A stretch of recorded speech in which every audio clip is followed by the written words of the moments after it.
You guys are good. Hold on, here, I'll help you out. Sorry. Please don't mess up these ropes. These are the killer ropes. You know, we had to do some wheeling and dealing to get these ropes. We don't want yeah. We brought out the good ropes for State of the Union, so Okay. you know, We got you. I had to bet.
Yeah, I mean, Just with so many people, you know, standing here, waiting for someone to pass by.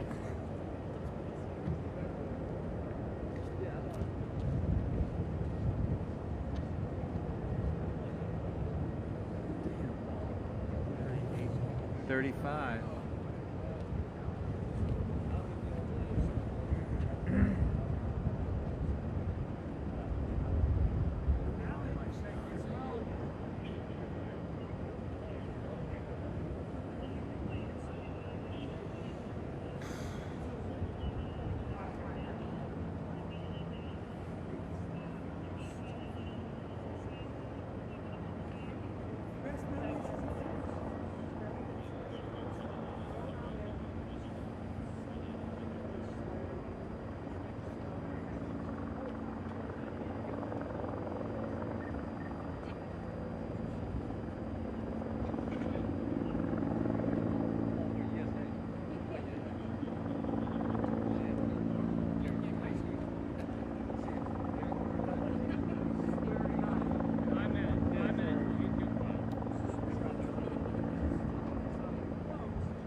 Okay.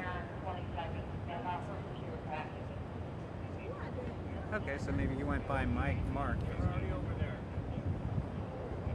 Okay. Okay, but not now. So you're waiting for it? No. For the show, yeah. That's me also. I'm here for the show. I'm taking the video. I'm taking Oh, do we have to wait for him to leave as well? Is that the idea? Okay. Okay. Yeah, yeah. We don't know where he's going either. Okay. All right, I'll just wait to hear from you. Yeah. Thanks.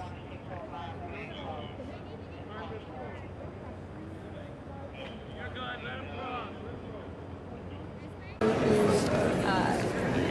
Many of you have been emailing me about losing jobs here in DC, so that's something we're doing. What extent we address the tariffs,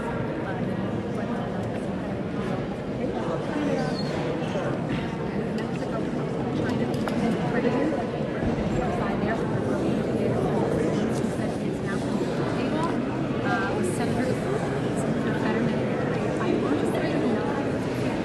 I would put my money on probably. Seeing there were so many people who walked by. Can I get on your shoulders?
Civilian on, Let's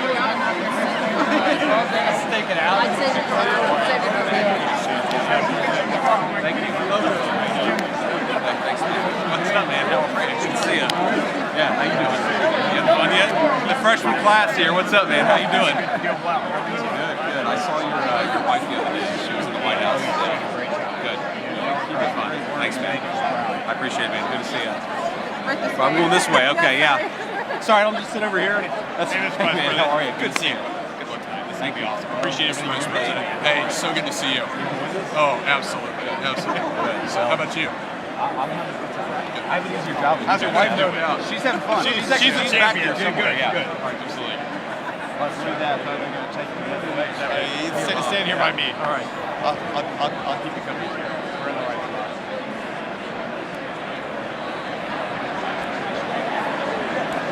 Yeah. I think actually that's the whole thing. I think it probably got people on the line. We're going to record at the same time. Well, we could have coordinated, I guess, but man, this is, I got to be honest with you, this is the By the way, I think the speech is going to be great. But I don't know how you do this for 90 minutes. The hardest thing was doing it during Biden, when the speech was a stupid campaign speech. And I just lectured everybody on it.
The joint session will come to order.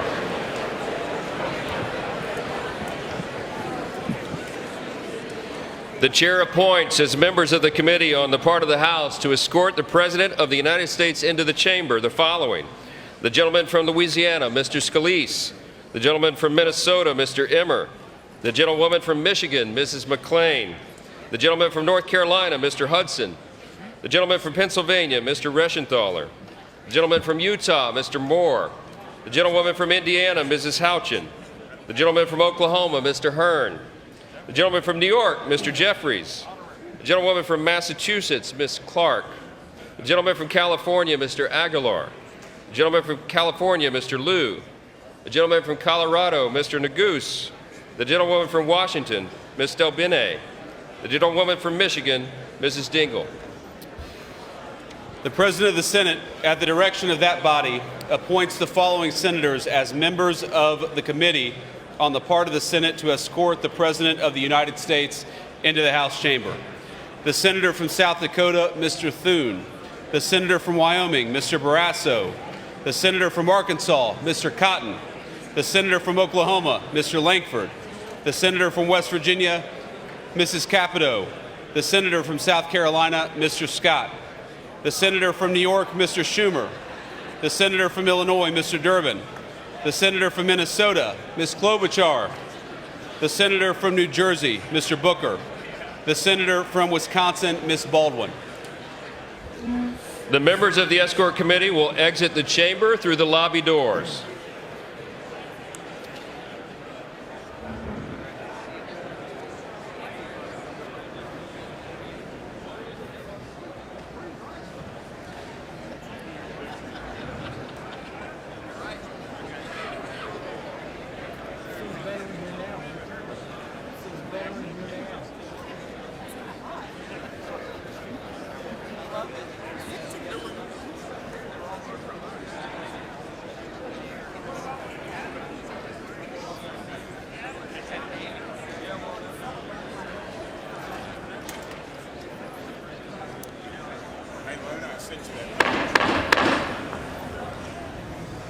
Mr. Speaker, the Dean of the Diplomatic Corps.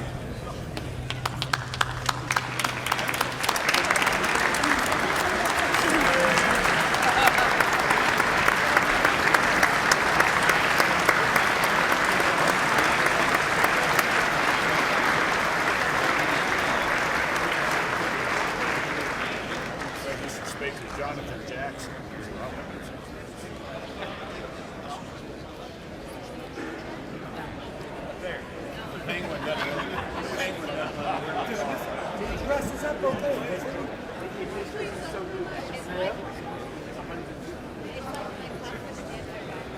My wife loves this gray suit. I hate it, but I wear it because she'll see me on TV.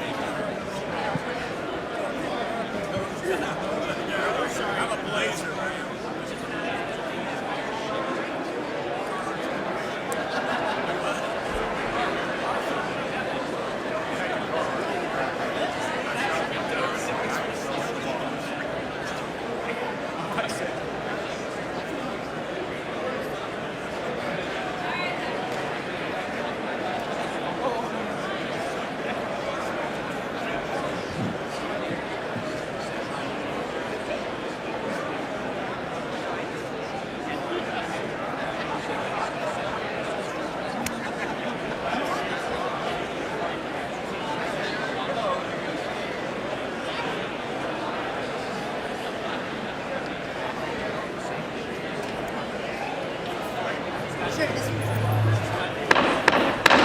Mr. Speaker, the Chief Justice and Associate Justices of the United States Supreme Court. That's great.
Mr. Speaker, the President's Cabinet.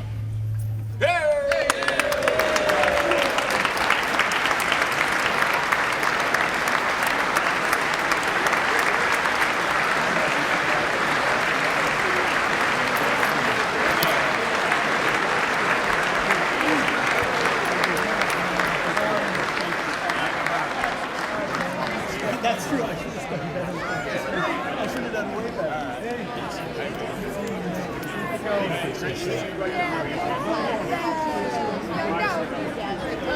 Secretary, can't wait to connect with you. We have so much to learn. Yes.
Mr. Speaker, the President of the United States.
Thank you.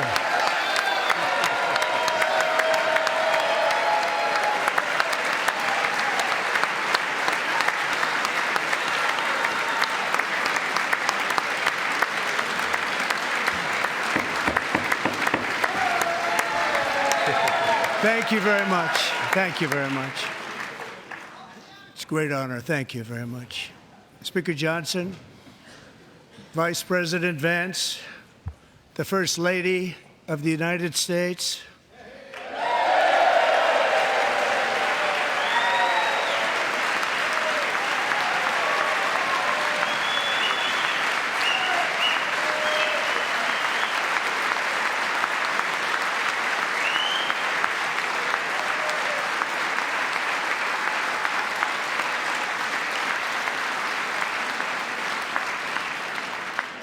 members of the United States Congress, thank you very much. And to my fellow citizens, America is back.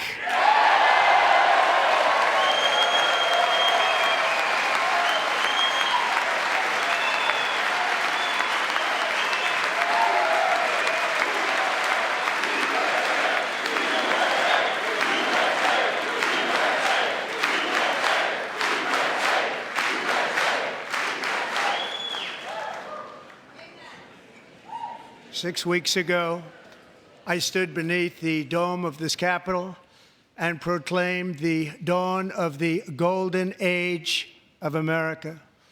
From that moment on, it has been nothing but swift and unrelenting action to usher in the greatest and most successful era in the history of our country. We have accomplished more in 43 days than most administrations accomplished in 4 years or 8 years, and we are just getting started.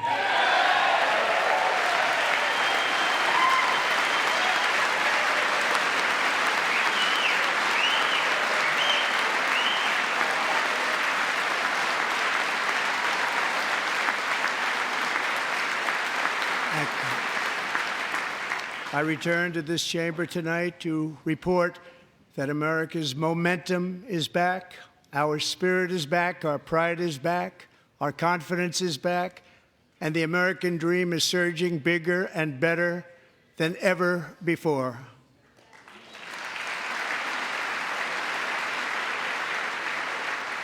The American dream is unstoppable, and our country is on the verge of a comeback, the likes of which the world has never witnessed and perhaps will never witness again. There's never been anything like it.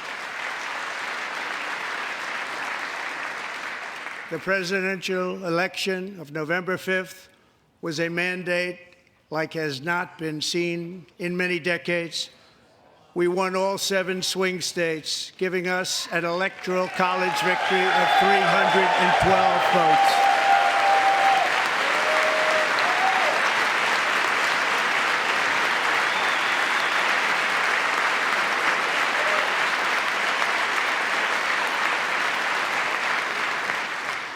We won the popular vote by big numbers and won counties in our country.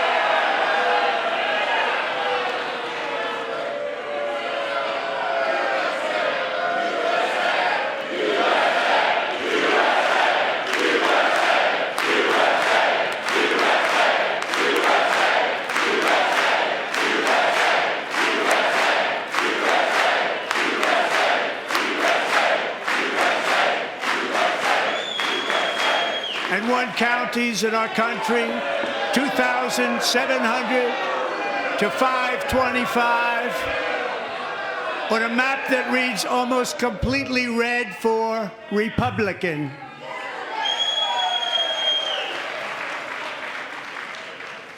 Now, for the first time in modern history, more Americans believe that our country is headed in the right direction than the wrong direction. In fact, it's an astonishing record, 27-point swing, the most ever.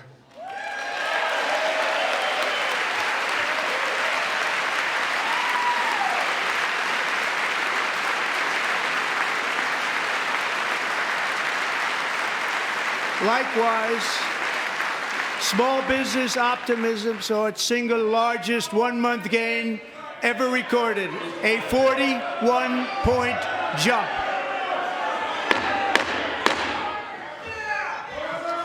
Members are directed to uphold and maintain decorum in the House and to cease any further disruptions.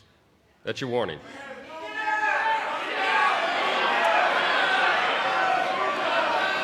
Members are engaging in willful and continuing breach of decorum, and the chair is prepared to direct the Sergeant-at-Arms to restore order to the joint session.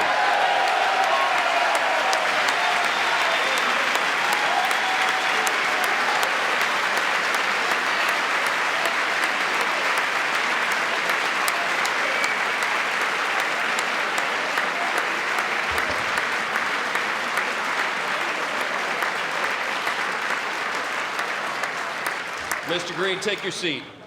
Take your seat, sir. Take your seat. Finding that members continue to engage in willful and concerted disruption of proper decorum, the chair now directs the Sergeant-at-Arms to restore order. Remove this gentleman from the chamber.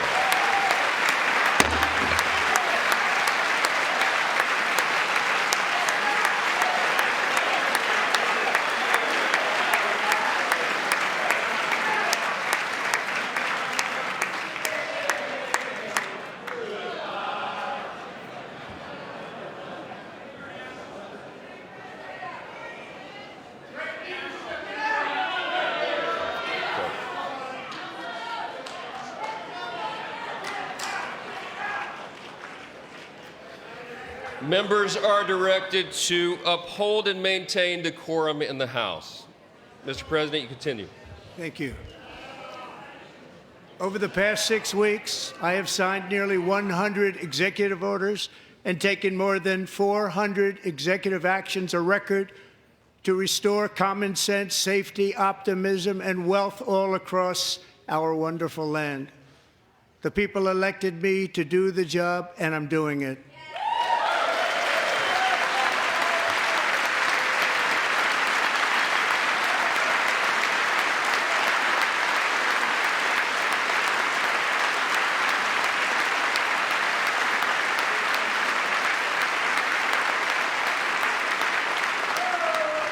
In fact, it has been stated by many that the first month of our presidency, it's our presidency, is the most successful in the history of our nation. By many.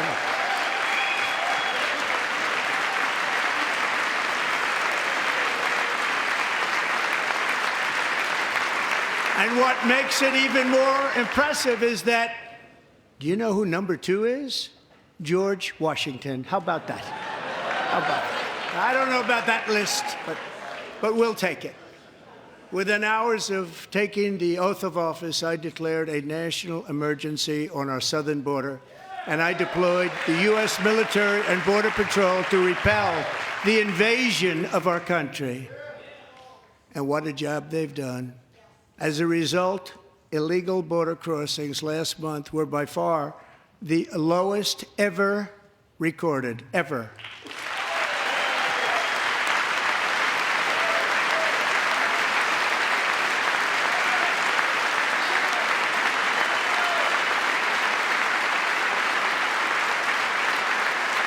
They heard my words and they chose not to come. Much easier that way. In comparison, under Joe Biden, the worst president in American history, there were hundreds of thousands of illegal crossings a month, and virtually all of them, including murderers, drug dealers, gang members, and people from mental institutions and insane asylums, were released into our country. Who would want to do that? This is my 5th such speech to Congress. And once again, I look at the Democrats in front of me, and I realize there is absolutely nothing I can say to make them happy or to make them stand or smile or applaud. Nothing I can do. I could find a cure to the most devastating disease, a disease that would wipe out entire nations, or announce the answers to the greatest economy in history, or the stoppage of crime to the lowest levels ever recorded. And these people sitting right here will not clap, will not stand, and certainly will not cheer for these astronomical achievements. They won't do it, no matter what. Five times I've been up here. It's very sad, and it just shouldn't be this way.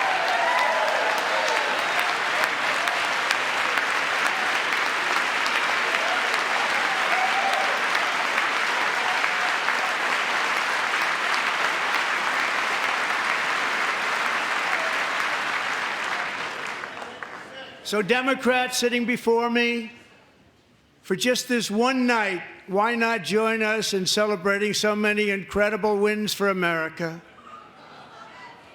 For the good of our nation, let's work together and let's truly make America great again.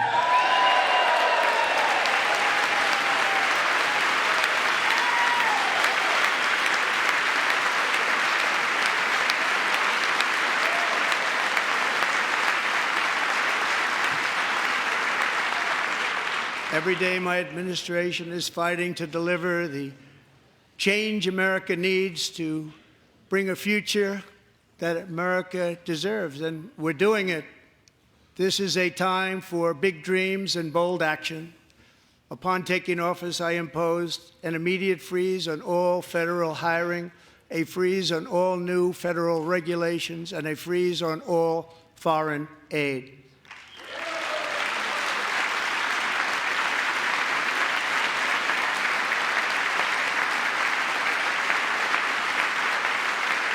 I terminated the ridiculous Green New Scam. I withdrew from the unfair Paris Climate Accord, which was costing us trillions of dollars that other countries were not paying. I withdrew from the corrupt World Health Organization.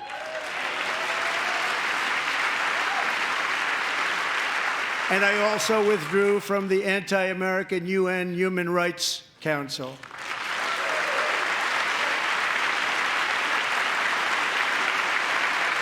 We ended all of Biden's environmental restrictions that were making our country far less safe and totally unaffordable. And importantly, we ended the last administration's insane electric vehicle mandate, saving our auto workers and companies from economic destruction.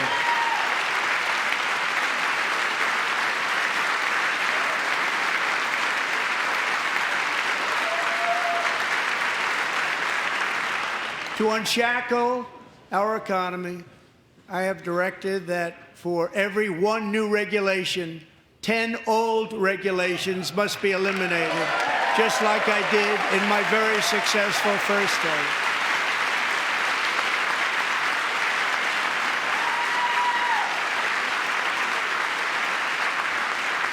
And in that first term, we set records on ending unnecessary rules and regulations like no other president had done before. We ordered all federal workers to return to the office. They will either show up for work in person or be removed from their job.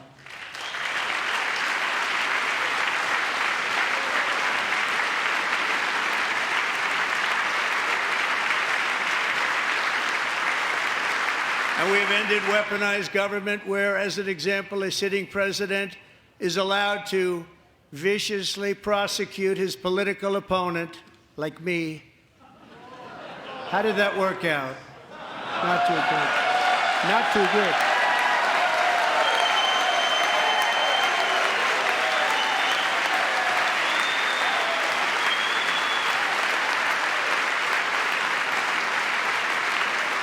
And I have stopped all government censorship and brought back free speech in America. It's back.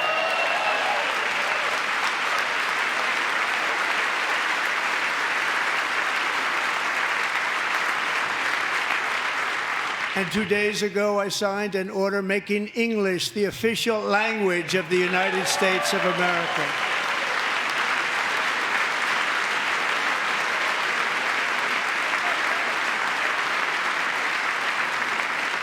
I renamed the Gulf of Mexico the Gulf of America.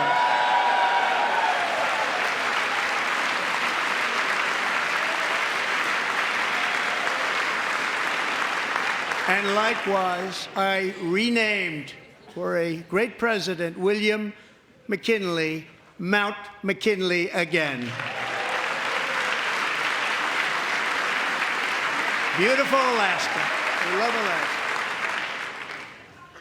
We've ended the tyranny of so-called diversity, equity, and inclusion policies all across the entire federal government and indeed the private sector and our military. And our country will be woke no longer.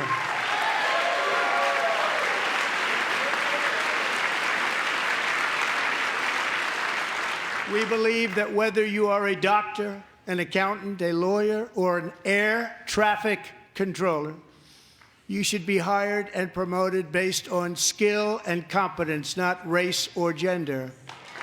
Very important.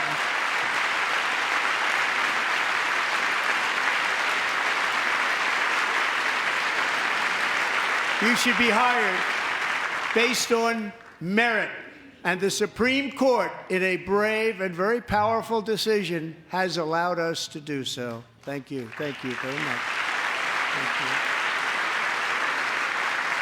you. We have removed the poison of critical race theory from our public schools, and I signed an order making it the official policy of the United States government that there are only two genders, male and female.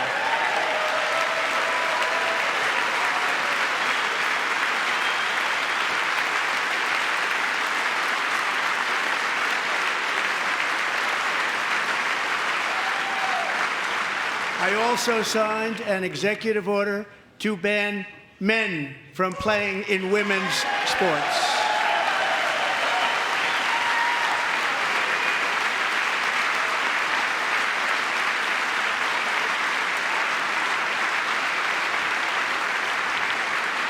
Three years ago, Peyton McNabb was an all-star high school athlete, one of the best, preparing for a future in college sports. But when her girls' volleyball match was invaded by a male, he smashed the ball so hard in Peyton's face, causing traumatic brain injury, partially paralyzing her right side, and ending her athletic career. It was a shot like she's never seen before. She's never seen anything like it. Peyton is here tonight in the gallery, and Peyton, from now on, schools will kick the men off the girls' team, or they will lose all federal funding.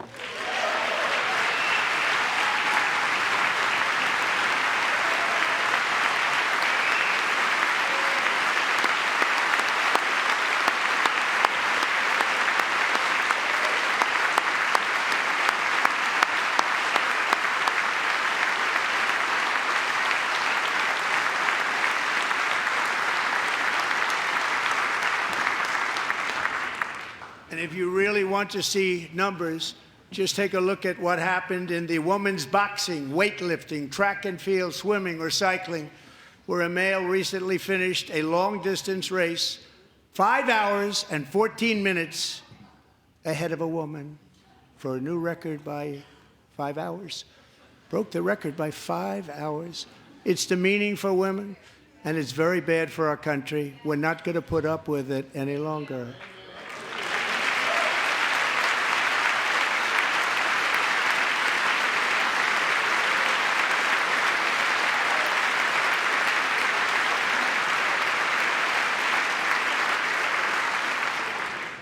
What I have just described is only a small fraction of the common sense revolution that is now, because of us, sweeping the entire world. Common sense has become a common theme, and we will never go back. Never. Never going to let that happen. Among my very highest priorities is to rescue our economy and get dramatic and immediate relief to working families. As you know, we inherited from the last administration an economic catastrophe and an inflation nightmare. Their policies drove up energy prices, pushed up grocery costs, and drove the necessities of life out of reach for millions and millions of Americans. They've never had anything like it. We suffered the worst inflation in 48 years, but perhaps even in the history of our country. They're not sure. As president, I'm fighting every day to reverse this damage and make America affordable again.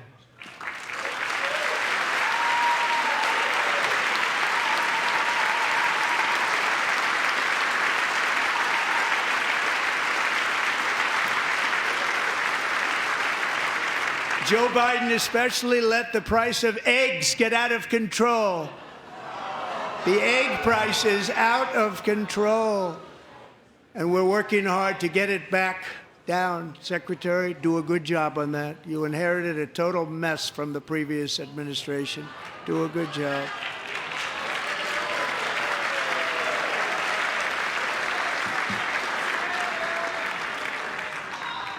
A major focus of our fight to defeat inflation is rapidly reducing the cost of energy. The previous administration cut the number of new oil and gas leases by 95%, slowed pipeline construction to a halt, and closed more than 100 power plants. We are opening up many of those power plants right now.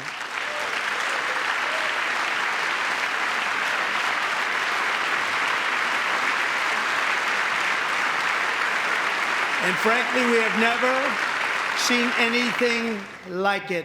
That's why on my first day in office, I declared a national energy emergency. As you've heard me say many times, we have more liquid gold under our feet than any nation on earth, and by far. And now I fully authorize the most talented team ever assembled to go and get it. It's called Drill, Baby, Drill.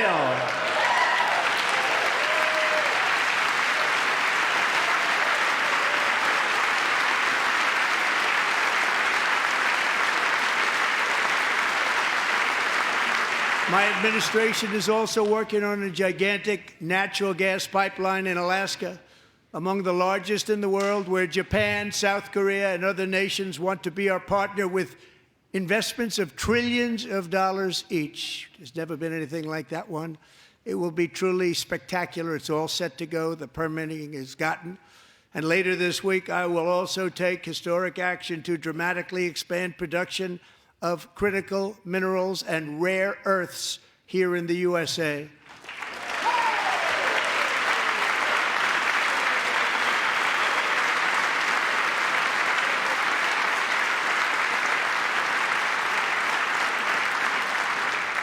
To further combat inflation, we will not only be reducing the cost of energy, but will be ending the flagrant waste of taxpayer dollars.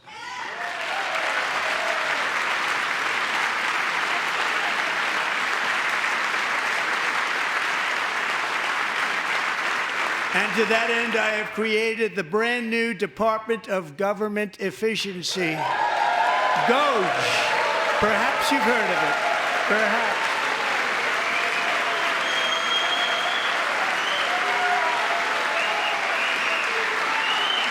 Which is headed by Elon Musk, who is in the gallery tonight.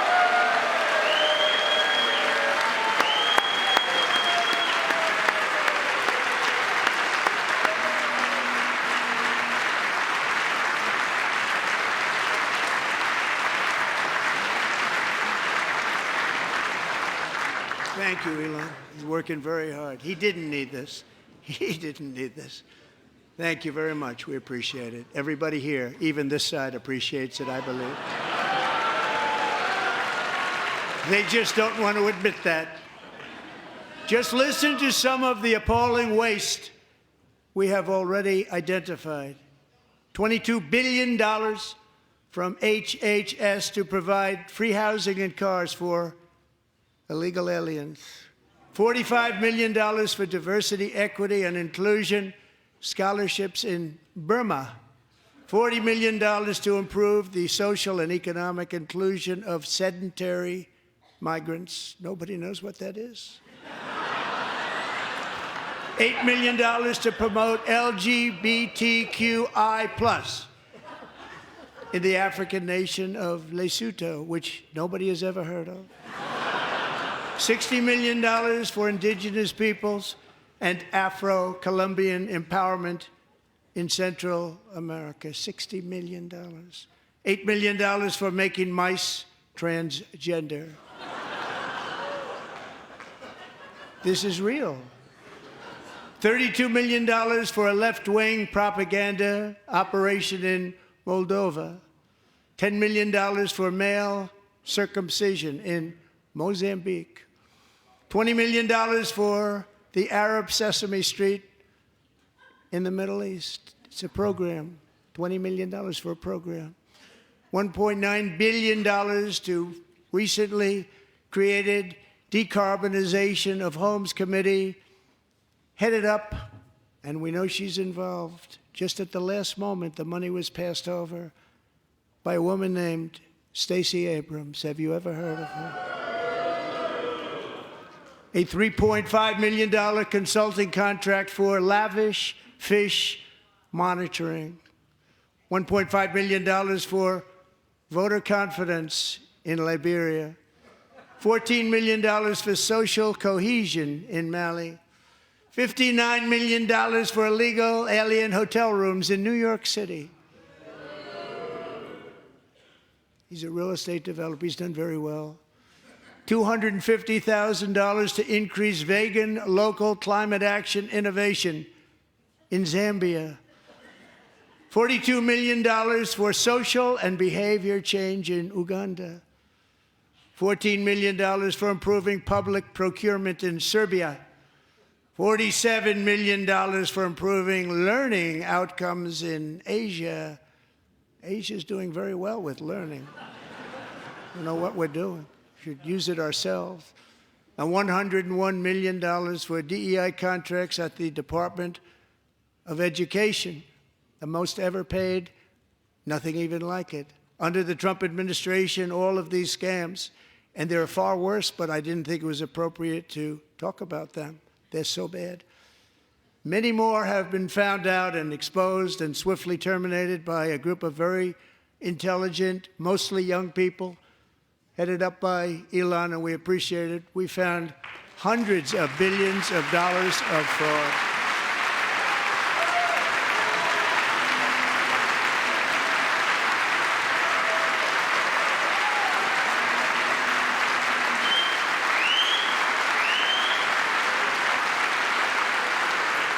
And we've taken back the money and reduced our debt to fight inflation and other things.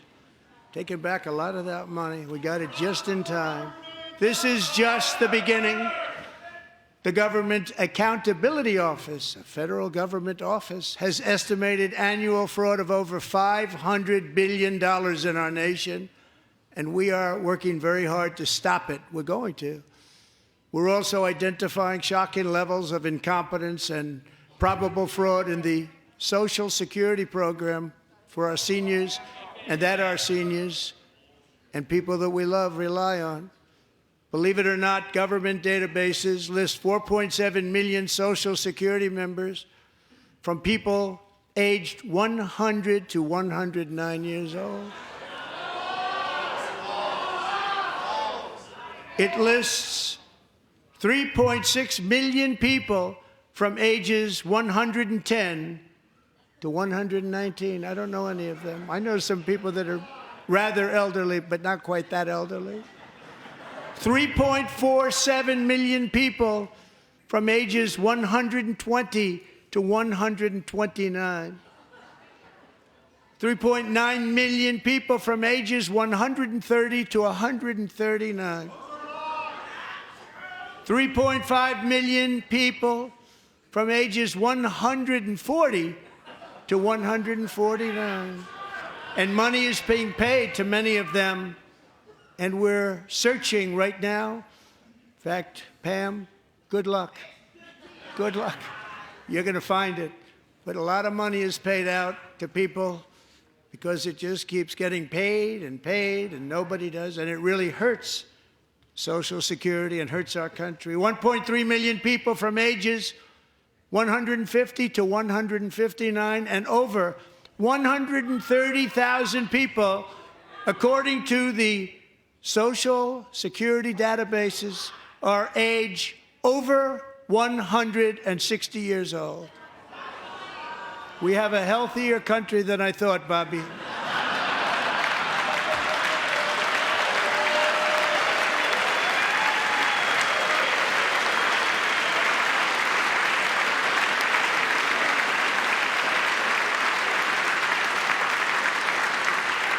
Including, to finish, 1,039 people between the ages of 220 and 229, one person between the age of 240 and 249, and one person is listed at 360 years of age.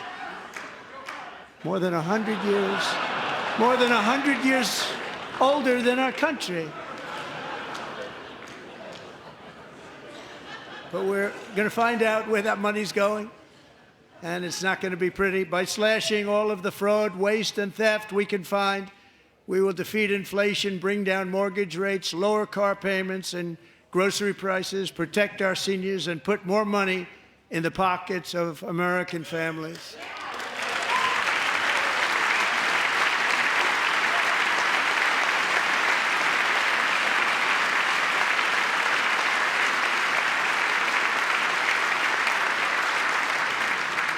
And today, interest rates took a beautiful drop, big, beautiful drop. It's about time.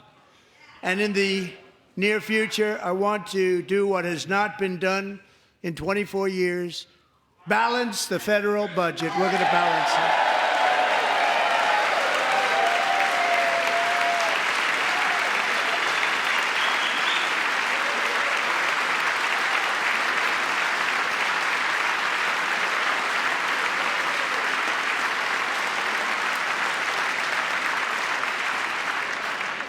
With that goal in mind, we have developed in great detail what we are calling the Gold Card, which goes on sale very, very soon.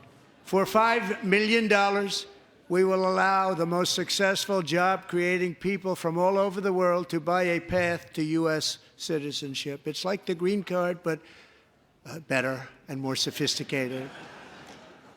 And these people will have to pay tax in our country. They won't have to pay tax from where they came. The money that they've made, you wouldn't want to do that, but they have to pay tax, create jobs. They'll also be taking people out of colleges and paying for them so that we can keep them in our country instead of having them being forced out. Number one, at the top school, as an example, being forced out and not being allowed to stay and create tremendous numbers of jobs and great success for a company out there. So while we take out the criminals, killers, traffickers, and child predators who are allowed to enter our country under the open border policy of these people, the Democrats, the Biden administration, the open border insane policies that you've allowed to destroy our country, we will now bring in brilliant, hardworking, job-creating people. They're going to pay a lot of money, and we're going to reduce our debt with that money.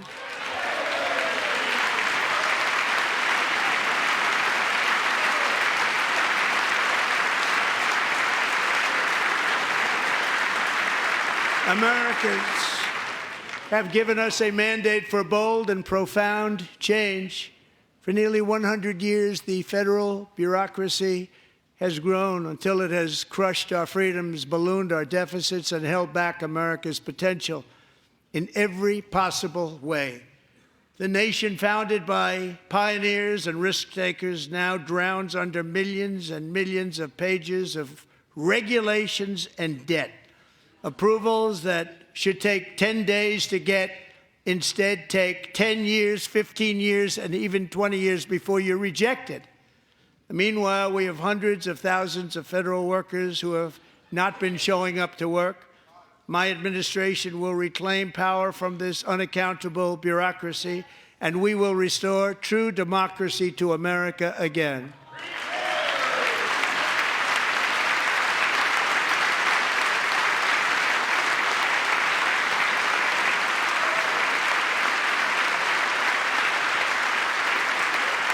And any federal bureaucrat who resists this change will be removed from office immediately. Because we are draining the swamp. It's very simple. And the days of rule by unelected bureaucrats are over.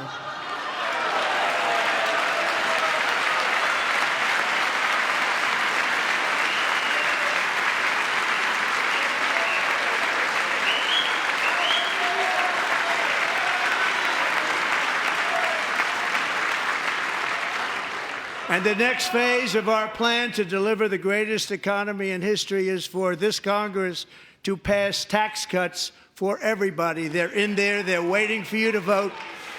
And I'm sure that the people on my right, I don't mean the Republican right, but my right here, I'm sure you're going to vote for those tax cuts, because otherwise I don't believe the people will ever vote you into office. So I'm doing you a big favor by telling you that. But I know this group is going to be voting for the tax.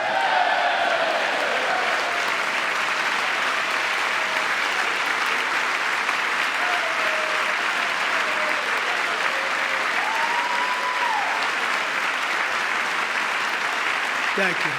It's a very, very big part of our plan. We had tremendous success in our first term with it. A very big part of our plan. We're seeking permanent income tax cuts all across the board. And to get urgently needed relief to Americans hit especially hard by inflation, I'm calling for no tax on tips, no tax on overtime, and no tax on Social Security benefits for our great seniors.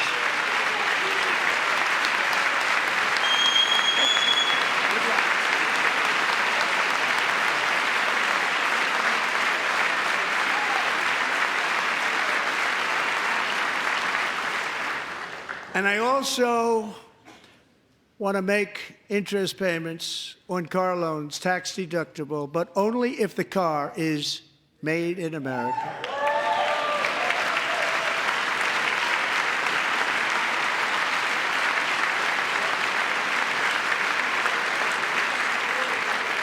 And by the way, we're going to have growth in the auto industry like nobody's ever seen. Plants are opening up all over the place. Deals are being made. Never seen. That's a combination of the election win and tariffs. It's a beautiful word, isn't it?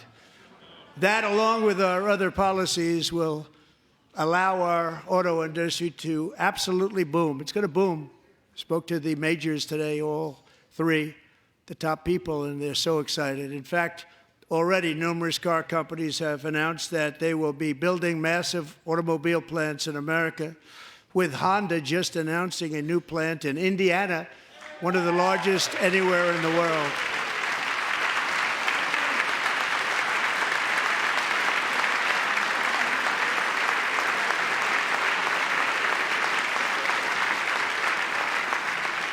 And this has taken place since our great victory on November 5th, a date which will hopefully go down as one of the most important in the history of our country.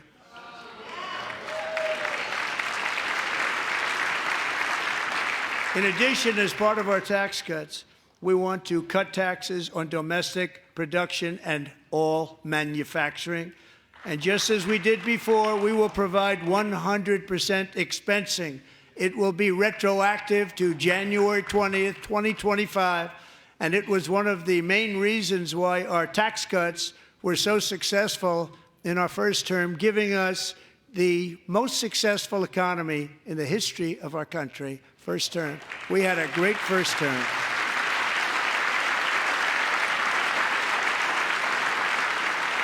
If you don't make your product in America, however, under the Trump administration, you will pay a tariff, and in some cases, a rather large one. Other countries have used tariffs against us for decades, and now it's our turn to start using them against those other countries. On average, the European Union, China, Brazil, India, Mexico, and Canada, have you heard of them? And countless other nations charge us tremendously higher tariffs than we charge them. It's very unfair. India charges us auto tariffs higher than 100%. China's average tariff on our products is twice what we charge them. And South Korea's average tariff is 4 times higher. Think of that, 4 times higher. And we give so much help militarily and in so many other ways to South Korea, but that's what happens. This is happening by friend and foe. This system is not fair to the United States and never was, and so on April 2nd, I wanted to make it April 1st, but I didn't want to be accused of April Fool's Day. That's not, just one day was cost us a lot of money. But we're going to do it in April. I'm a very superstitious person. April 2nd, reciprocal tariffs kick in. And whatever they tariff us, other countries, we will tariff them. That's reciprocal, back and forth. Whatever they tax us, we will tax them. If they do non-monetary tariffs to keep us out of their market, then we will do non-monetary barriers to keep them out of our market.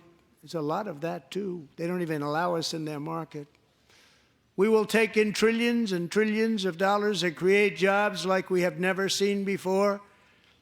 I did it with China, and I did it with others, and the Biden administration couldn't do anything about it because there was so much money they couldn't do anything about it.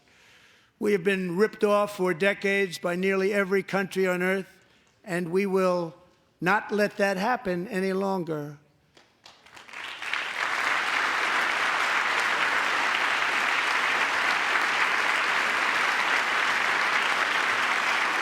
Much has been said over the last 3 months about Mexico and Canada, but we have very large deficits with both of them. But even more importantly, they've allowed fentanyl to come into our country at levels never seen before, killing hundreds of thousands of our citizens and many very young, beautiful people, destroying families.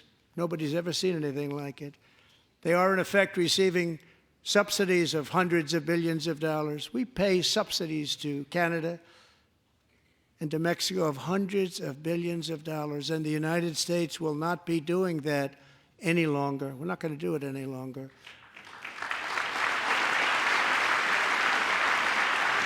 Thanks to our America First policies we're putting into place, we have had $1.7 trillion of new investment in America in just the past few weeks. The combination of the election and our economic policies that people of SoftBank, one of the most brilliant anywhere in the world, announced a $200 billion investment. OpenAI and Oracle, Larry Ellison, announced $500 billion investment, which they wouldn't have done if Kamala had won. Apple announced $500 billion investment. Tim Cook called me. He said, I cannot spend it fast enough. It's going to be much higher than that, I believe. They'll be building their plants here instead of in China. And just yesterday, Taiwan Semiconductor, the biggest in the world, most powerful in the world, has a tremendous amount, 97% of the market, announced a $165 billion investment to build the most powerful chips on earth right here in the USA.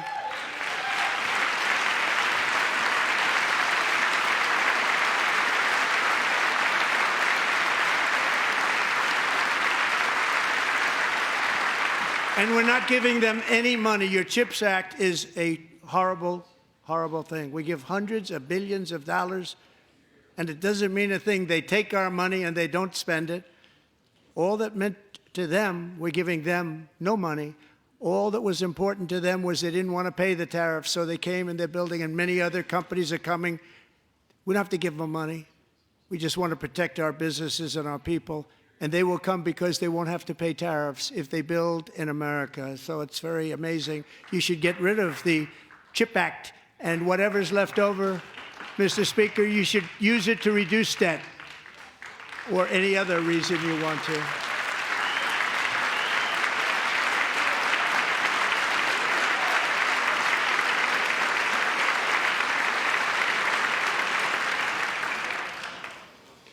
Our new trade policy will also be great for the American farmer. I love the farmer.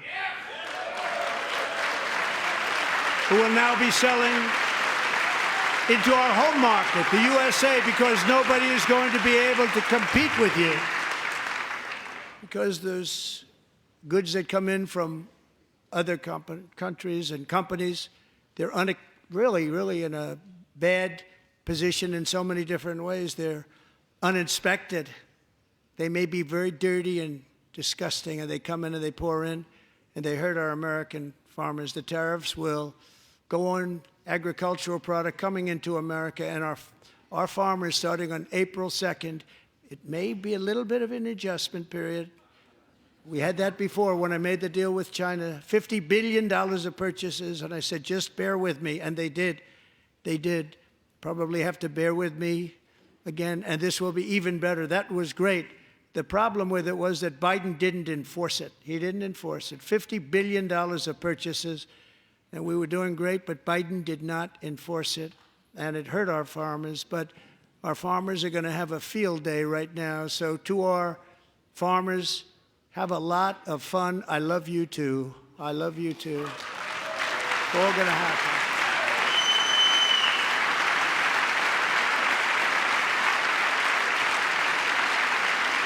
And I have also imposed a 25% tariff on foreign aluminum, copper, lumber, and steel, because if we don't have, as an example, steel and lots of other things, we don't have a military, and frankly, we just won't have a country very long.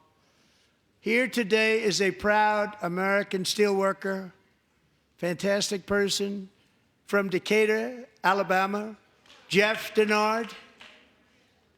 Has been working at the same steel plant for 27 years in a job that has allowed him to serve as the captain of his local volunteer fire department, raise 7 children with his beautiful wife, Nicole, and over the years provide a loving home for more than 40 foster children. So great, Jeff.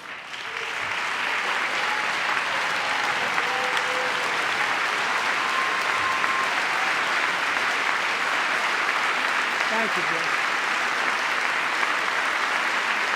Thank you, Jeff.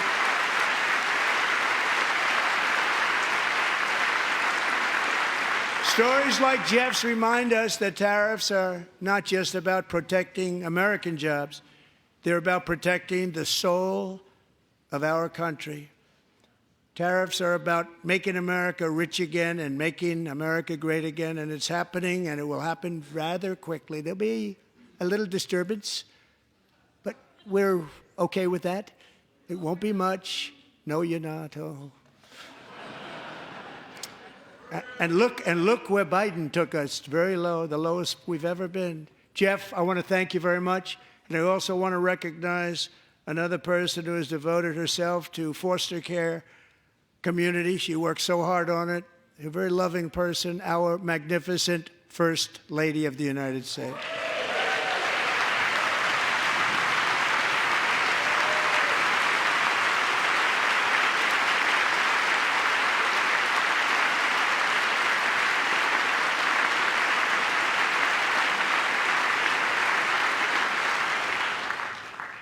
Melania's work has yielded incredible results, helping prepare our nation's future leaders as they enter the workforce. Our First Lady is joined by 2 impressive young women, very impressive. Haley Ferguson, who benefited from the First Lady's Fostering the Future initiative and is poised to complete her education and become a teacher. And Elliston Berry, who became a victim of an illicit deepfake image produced by a peer. With Elliston's help, the Senate just passed the Take It Down Act, and this is so important. Thank you very much, John. John Thune, thank you. Stand up, John. Thank you, John.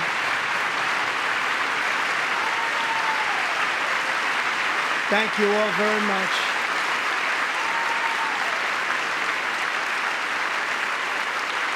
Thank you. And thank you to John Thune and the Senate. Great job. To criminalize the publication of such images online is a terrible, terrible thing. And once it passes the House, I look forward to signing that bill into law. Thank you. And I'm going to use that bill for myself, too, if you don't mind. Because nobody gets treated worse than I do online. Nobody. That's great. Thank you very much to the Senate. Thank you. But if we truly care about protecting Americans' children, no step is more crucial than securing America's borders.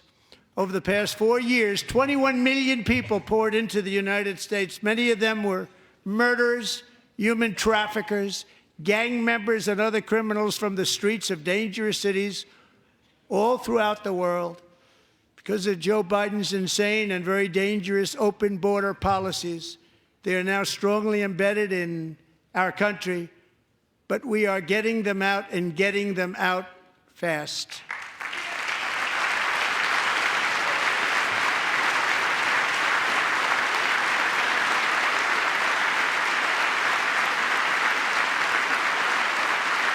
And I want to thank Tom Homan and Christy. I want to thank you and Paul of Border Patrol.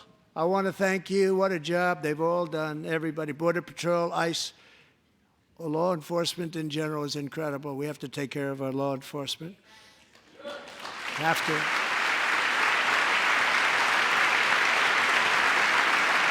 Last year,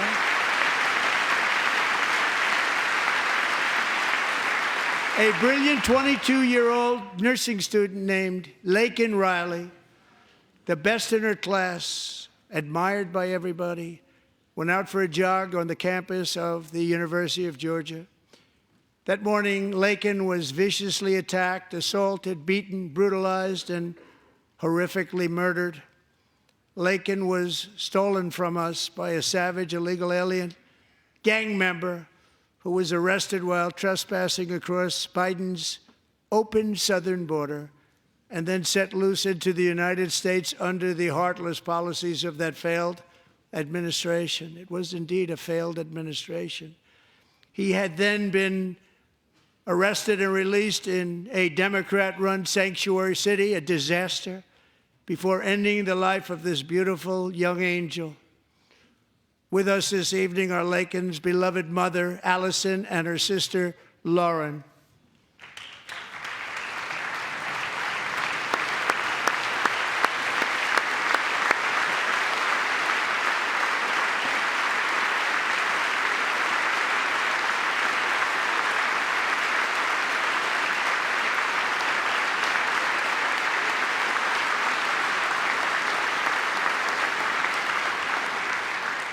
Last year, I told Laken's grieving parents that we would ensure their daughter would not have died in vain.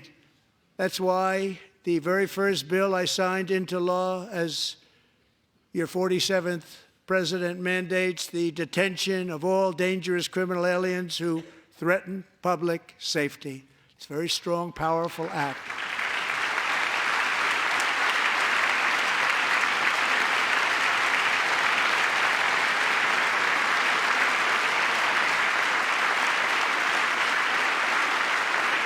It's called the Laken-Riley Act. So Allison and Lauren, America will never, ever forget our beautiful Laken Hope Riley.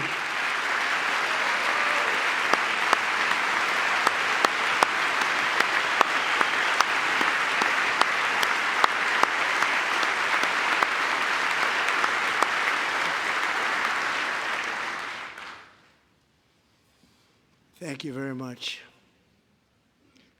Since taking office, my administration has launched the most sweeping border and immigration crackdown in American history, and we quickly achieved the lowest numbers of illegal border crossers ever recorded. Thank you.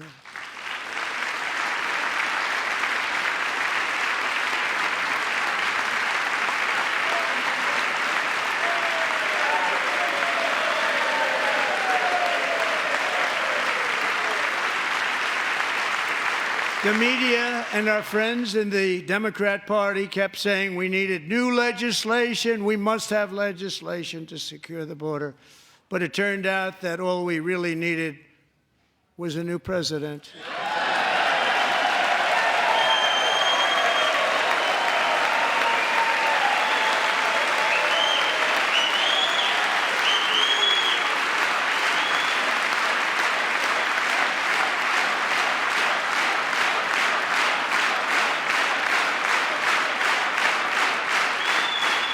Thank you. Joe Biden didn't just open our borders, he flew illegal aliens over them to overwhelm our schools, hospitals, and communities throughout the country. Entire towns like Aurora, Colorado, and Springfield, Ohio, buckled under the weight of the migrant occupation and corruption like nobody's ever seen before. Beautiful towns destroyed. Now, just as I promised in my inaugural address, we are achieving the great liberation of America.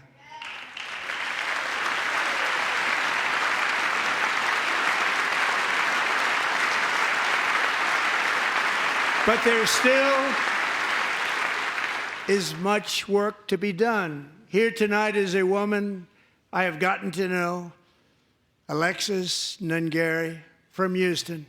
Wonderful woman. Last June, Alexis's 12-year-old daughter, her precious Jocelyn, walked to a nearby convenience store. She was kidnapped, tied up, assaulted for 2 hours under a bridge, and horrifically murdered. Arrested and charged with this heinous crime are 2 illegal alien monsters from Venezuela, released into America by the last administration through their ridiculous open border.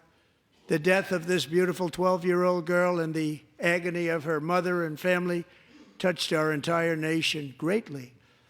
Alexis, I promised that we would always remember your daughter, your magnificent daughter, and earlier tonight, I signed an order keeping my word to you. One thing I have learned about Jocelyn is that she loved animals so much. She loved nature. Across Galveston Bay, from where Jocelyn lived in Houston, you will find a magnificent national wildlife refuge, a pristine, peaceful, 34,000-acre sanctuary for all of God's creatures on the edge of the Gulf of America. Alexis, moments ago, I formally renamed that refuge in loving memory of your beautiful daughter, Jocelyn. So, Mr. Vice President, if you would, may I have the order?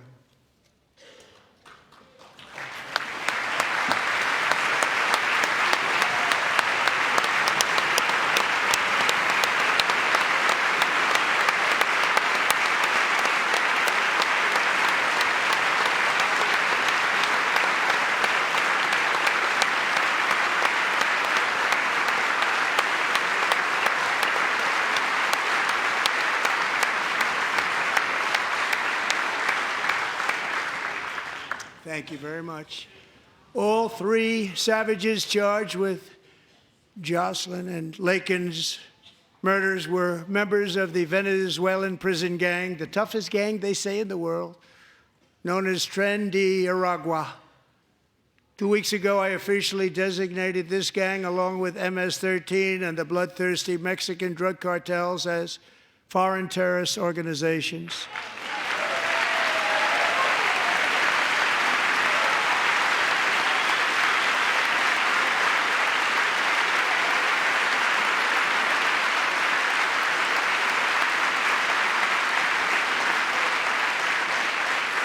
They are now officially in the same category as ISIS, and that's not good for them.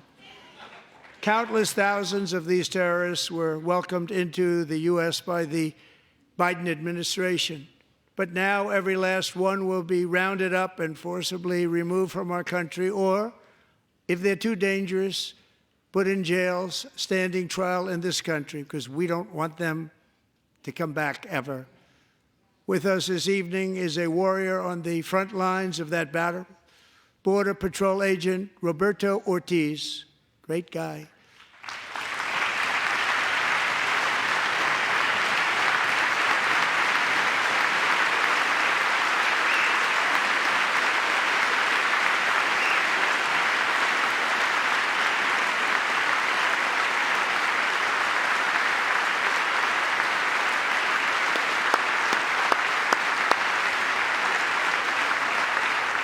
In January, Roberto and another agent were patrolling by the Rio Grande near an area known as Cartel Island. Doesn't sound too nice to me. When heavily armed gunmen started shooting at them. Roberto saw that his partner was totally exposed, at great danger, and he leapt into action, returning fire and providing crucial seconds for his fellow agent to seek safety, just barely. I have some of the prints of that event, and it was not good. Agent Ortiz, we salute you for your great courage and for your line of fire that you took and for the bravery that you showed. We honor you, and we will always honor you. Thank you, Roberto, very much.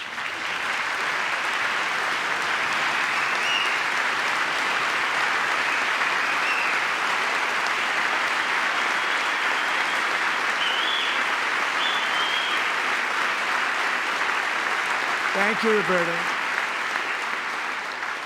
And I actually got to know him on my many calls to the border. He's a great gentleman. The territory to the immediate south of our border is now dominated entirely by criminal cartels that murder, rape, torture, and exercise total control. They have total control over a whole nation, posing a grave threat to our national security. The cartels are waging war on America, and it's time for America to wage war on the cartels, which we are doing.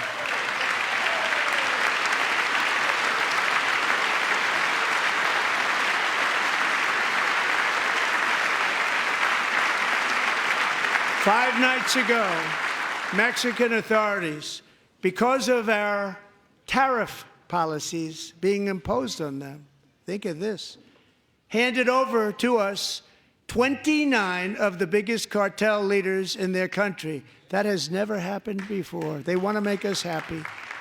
First time ever. But we need Mexico and Canada to do much more than they've done, and they have to stop the fentanyl and drugs pouring into the USA. They're going to stop it.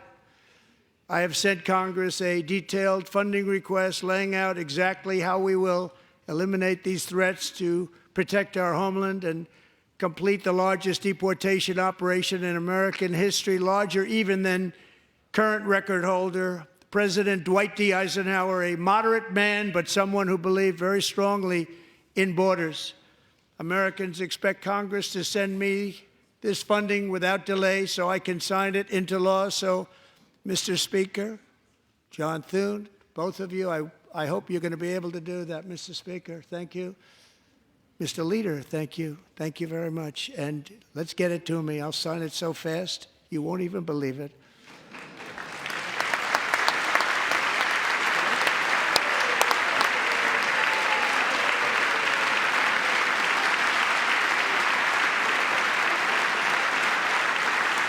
And as we reclaim our sovereignty, we must also bring back law and order to our cities and towns.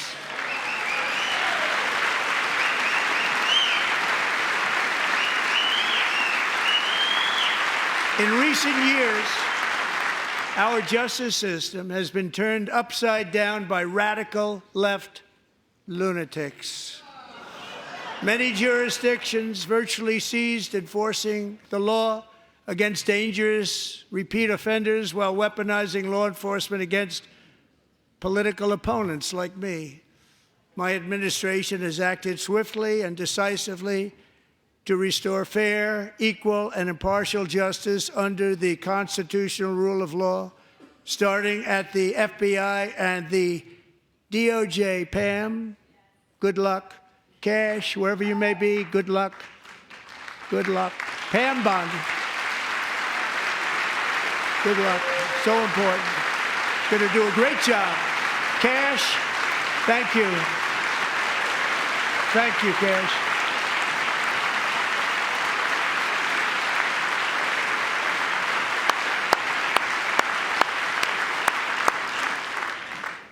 They've already started very strong. They're going to do a fantastic job. You're going to be very proud of them.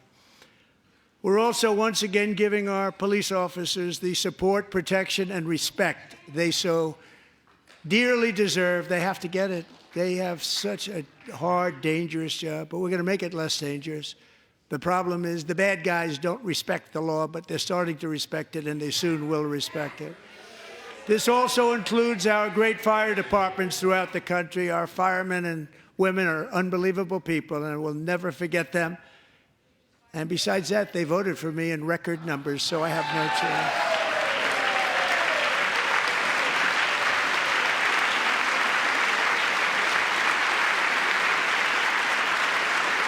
1 year ago this month, 31-year-old New York police officer Jonathan Diller, unbelievably wonderful person and a great officer, was gunned down at a traffic stop on Long Island. I went to his funeral. The vicious criminal charged with his murder had 21 prior arrests, and they were rough arrests, too. He was a real bad one.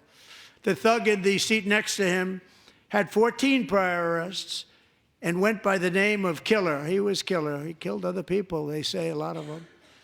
I attended Officer Diller's service, and when I met his wife and one-year-old son, Ryan, it was very inspirational, actually. His widow's name is Stephanie, and she is here tonight. Stephanie, thank you very much, Stephanie. Thank you very much.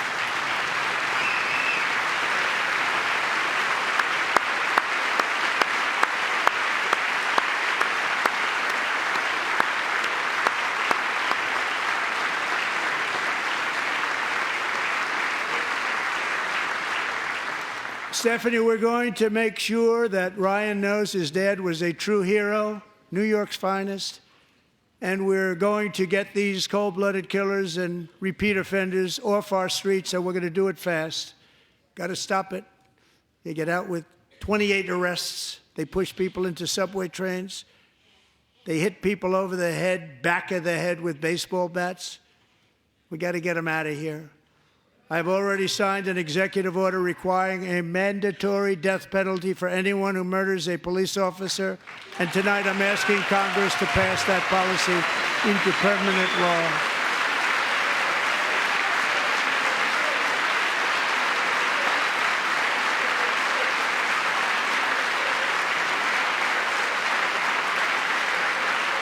I'm also asking for a new crime bill getting tough on repeat offenders while enhancing protections for America's police officers so they can do their jobs without fear of their lives being totally destroyed. They don't want to be killed. We're not going to let them be killed.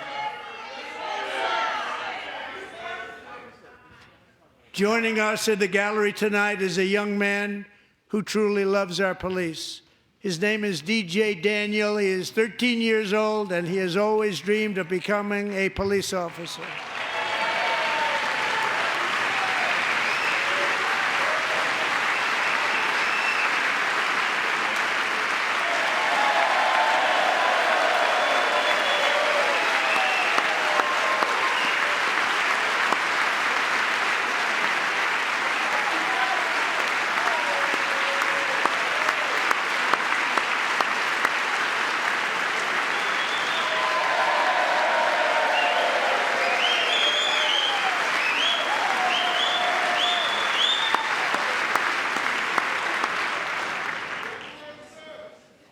But in 2018, DJ was diagnosed with brain cancer.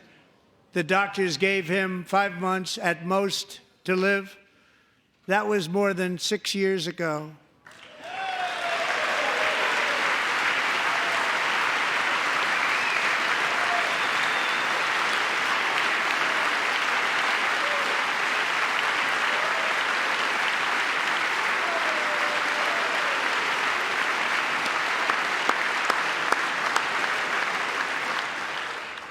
Since that time, DJ and his dad have been on a quest to make his dream come true, and DJ has been sworn in as an honorary law enforcement officer, actually a number of times. The police love him, the police departments love him.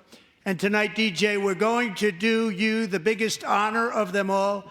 I am asking our new Secret Service Director, Sean Curran, to officially make you an agent of the United States Secret Service.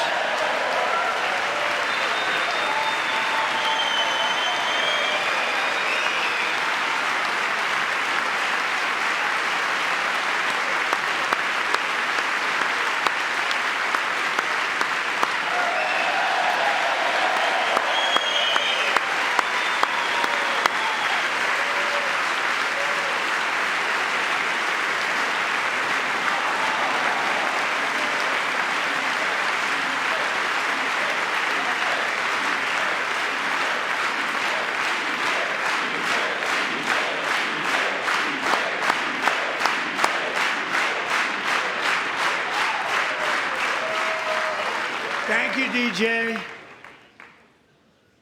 DJ's doctors believe his cancer likely came from a chemical he was exposed to when he was younger.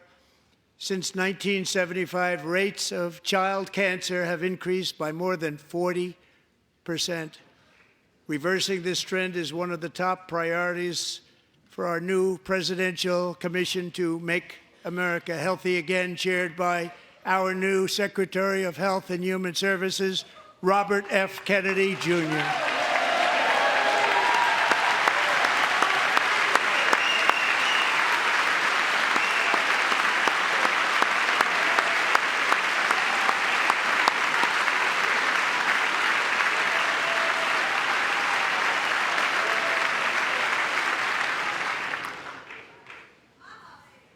With the name Kennedy, you would have thought everybody over here would have been cheering. How quickly they forget. Our goal is to get toxins out of our environment, poisons out of our food supply, and keep our children healthy and strong. As an example, not long ago, and you can't even believe these numbers, 1 in 10,000 children had autism, 1 in 10,000. And now it's 1 in 36. There's something wrong, 1 in 36. Think of that. So we're going to find out what it is, and there's nobody better than Bobby and all of the people that are working with you. You have the best to figure out what is going on. Okay, Bobby, good luck. It's a very important job. Thank you. Good job.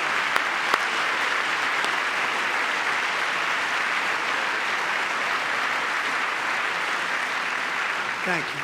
My administration is also working to protect our children from toxic ideologies in our schools. A few years ago, January Littlejohn and her husband discovered that their daughter's school had secretly socially transitioned their 13-year-old little girl. Teachers and administrators conspired to deceive January and her husband while encouraging her daughter to use a new name and pronouns.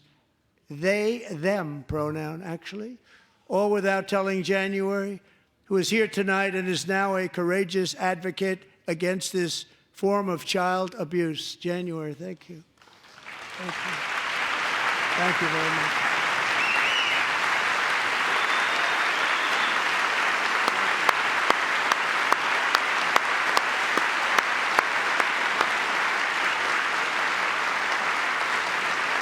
Thank you. Stories like this are why, shortly after taking office, I signed an executive order banning public schools from indoctrinating our children with transgender ideology.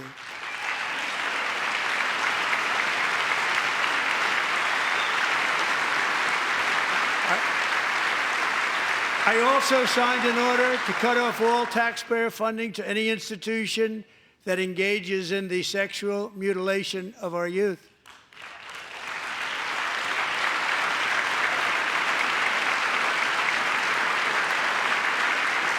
And now I want Congress to pass a bill permanently banning and criminalizing sex changes on children and forever ending the lie that any child is trapped in the wrong body. This is a big lie.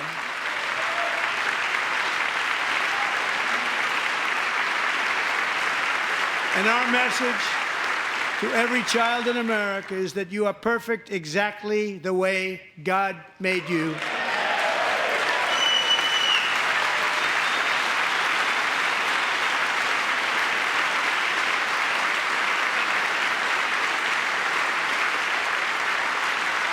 Because we're getting wokeness out of our schools and out of our military, and it's already out, and it's out of our society. We don't want it.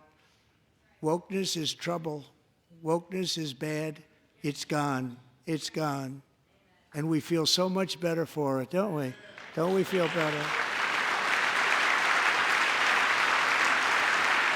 Our service members won't be activists and ideologues. They will be fighters and warriors. They will fight for our country. And Pete, congratulations.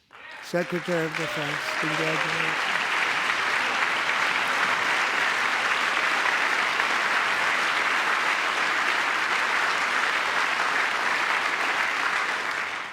And he's not big into the woke movement, I can tell you. I know him well. I am pleased to report that in January, the U.S. Army had its single best recruiting month in 15 years, and that all armed services are having among the best recruiting results ever in the history of our services. What a difference.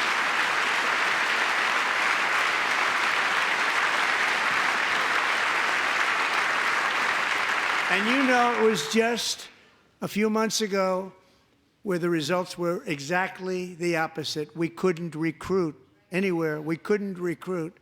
Now we're having the best results just about that we've ever had. What a tremendous turnaround. It's really a beautiful thing to see. People love our country again. It's very simple. They love our country, and they love being in our military again. So it's a great thing, and thank you very much. Great job. Thank you.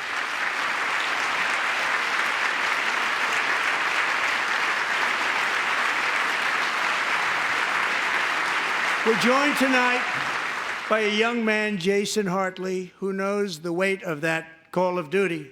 Jason's father, grandfather, and great-grandfather all wore the uniform. Jason tragically lost his dad, who was also a Los Angeles County Sheriff's deputy when he was just a boy, and now he wants to carry on the family legacy of service. Jason is a senior in high school, a 6-letter varsity athlete, a really good athlete, they say, a brilliant student with a 4.46, that's good, GPA. And his greatest dream is to attend the U.S. Military Academy at West Point.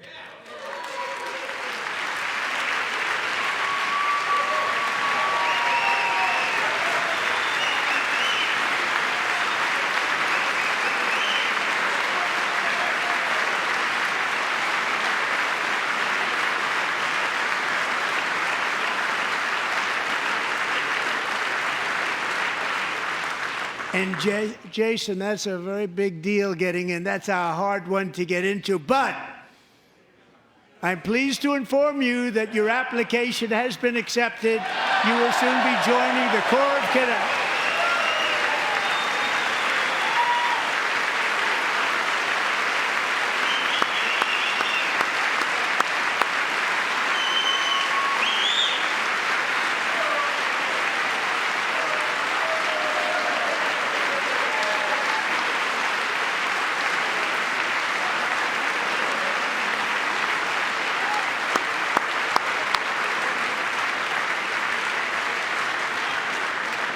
Thank you.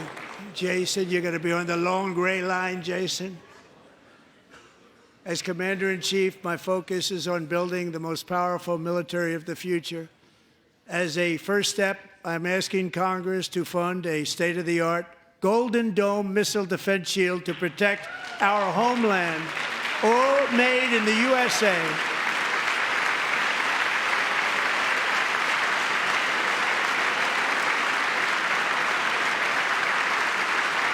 And Ronald Reagan wanted to do it long ago, but the technology just wasn't there, not even close. But now we have the technology. It's incredible, actually. And other places, they have it. Israel has it. Other places have it. And the United States should have it too, right, Tim, right? They should have it too. So I want to thank you. But it's a very, very important. This is a very dangerous world. We should have it. We want to be protected, and we're going to protect our citizens like never before. To boost our defense industrial base, we are also going to resurrect the American shipbuilding industry, including commercial shipbuilding and military shipbuilding.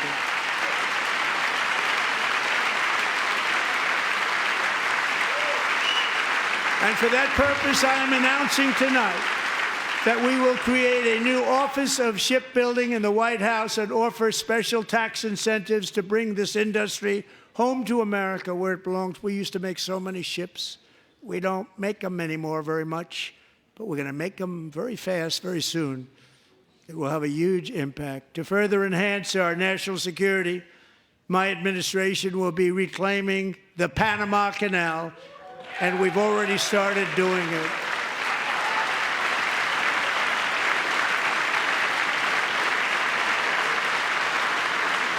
Just today, a large American company announced they are buying both ports around the Panama Canal and lots of other things having to do with the Panama Canal and a couple of other canals. The Panama Canal was built by Americans for Americans, not for others, but others could use it. But it was built at tremendous cost of American blood and treasure. 38,000 workers died building the Panama Canal. They died of malaria. They died of snake bites and mosquitoes. Not a nice place to work. They paid them very highly to go there, knowing there was a 25% chance that they would die. The most expensive project also that was ever built in our country's history, if you bring it up to modern day costs. It was given away by the Carter administration for $1, but that agreement has been violated very severely. We didn't give it to China. We gave it to Panama, and we're taking it back.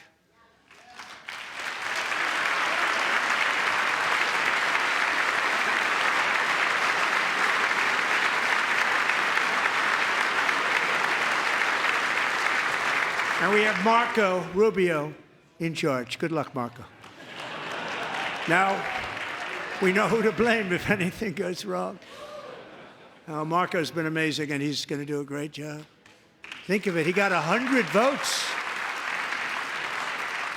You know, he was approved with actually 99, but the 100th was this gentleman, and I feel very certain. So let's assume he got 100 votes. And I'm either very, very happy about that or I'm very concerned about it. But he's already proven. I mean, he's a great gentleman. He's respected by everybody, and we appreciate you voting for Marco. He's going to do a fantastic job. Thank you. Thank you. He's doing a great job. Great job. And I also have a message tonight for the incredible people of Greenland. We strongly support your right to determine your own future. And if you choose, we welcome you into the United States of America. We need Greenland for national security and even international security, and we're working with everybody involved to try and get it. But we need it really for international world security, and I think we're going to get it. One way or the other, we're going to get it. We will keep you safe. We will make you rich, and together we will take Greenland to heights like you have never thought possible before.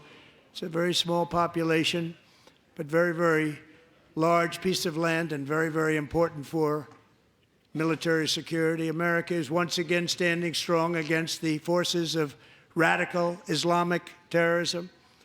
3.5 years ago, ISIS terrorists killed 13 American service members and countless others in the Abbey Gate bombing during the disastrous and incompetent withdrawal from Afghanistan. Not that they were withdrawing, it was the way they withdrew. Perhaps the most embarrassing moment in the history of our country. Tonight, I am pleased to announce that we have just apprehended the top terrorist responsible for that atrocity, and he is right now on his way here to face the swift sword of American justice.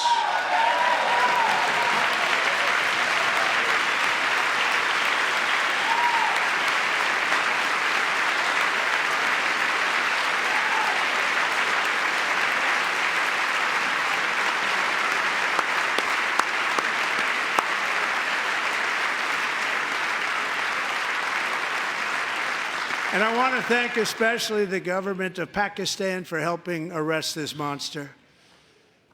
This was a very momentous day for those 13 families who I actually got to know very well, most of them, whose children were murdered, and the many people that were so badly, over 42 people, so badly injured on that fateful day in Afghanistan. What a horrible day.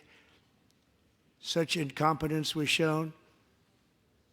That when Putin saw what happened, I guess he said, wow, maybe this is my chance. That's how bad it was.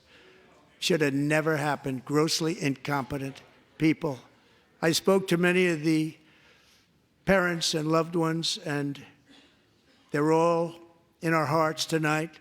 Just spoke to them on the phone. We had a big call every one of them called, and everybody was on the line, and they did nothing but cry with happiness. They were very happy, as happy as you can be under those circumstances. Their child, brother, sister, son, daughter was killed for no reason whatsoever.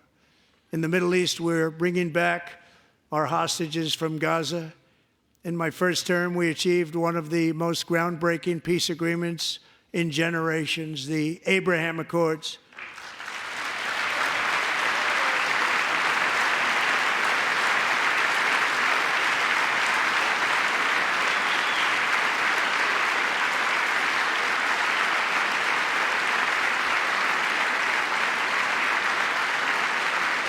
And now we're going to build on that foundation to create a more peaceful and prosperous future for the entire region. A lot of things are happening in the Middle East. People have been talking about that so much lately with everything going on with Ukraine and Russia. But a lot of things are happening in the Middle East. It's a rough neighborhood, actually. I'm also working tirelessly to end the savage conflict in Ukraine. Millions of Ukrainians and Russians have been needlessly killed or wounded in this horrific and brutal conflict with no end in sight. The United States has sent hundreds of billions of dollars to support Ukraine's defense with no security, with no anything.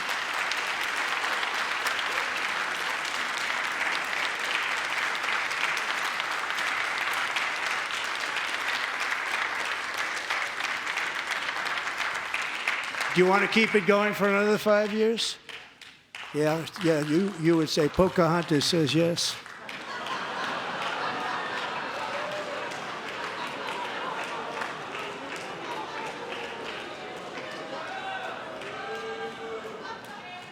$2,000 people are being killed every single week.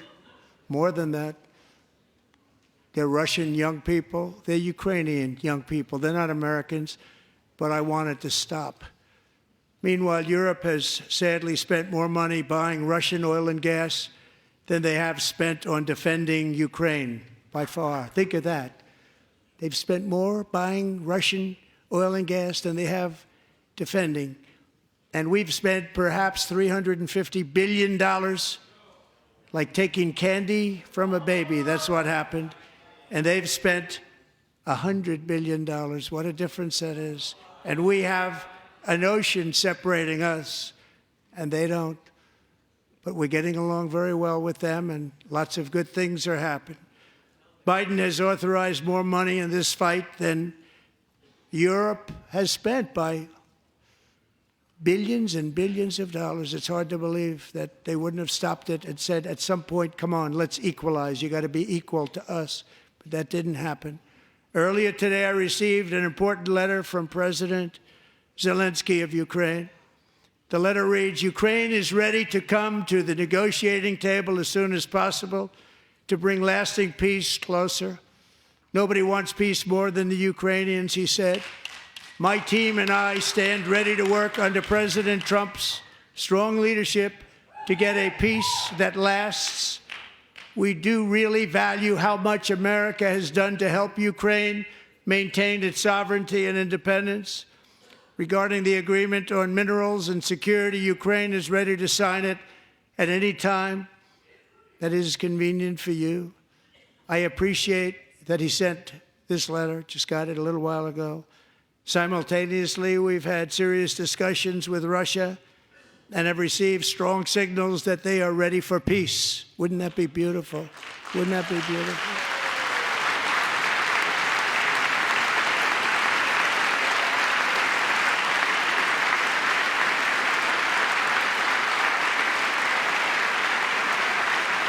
Wouldn't that be beautiful?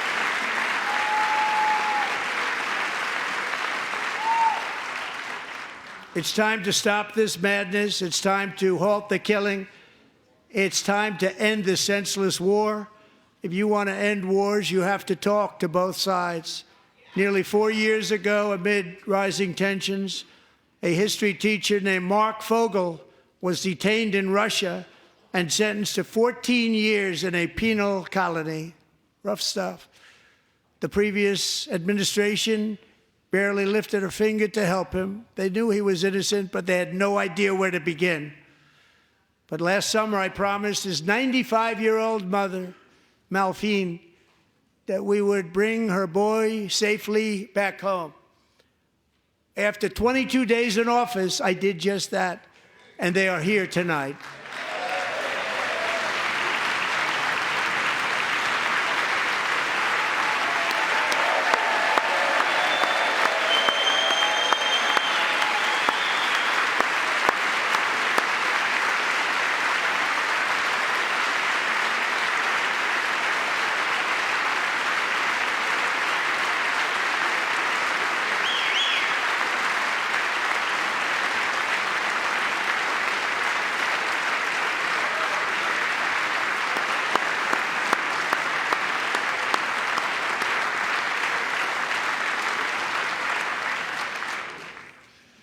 To Mark and his great mom, we are delighted to have you safe and sound and with us.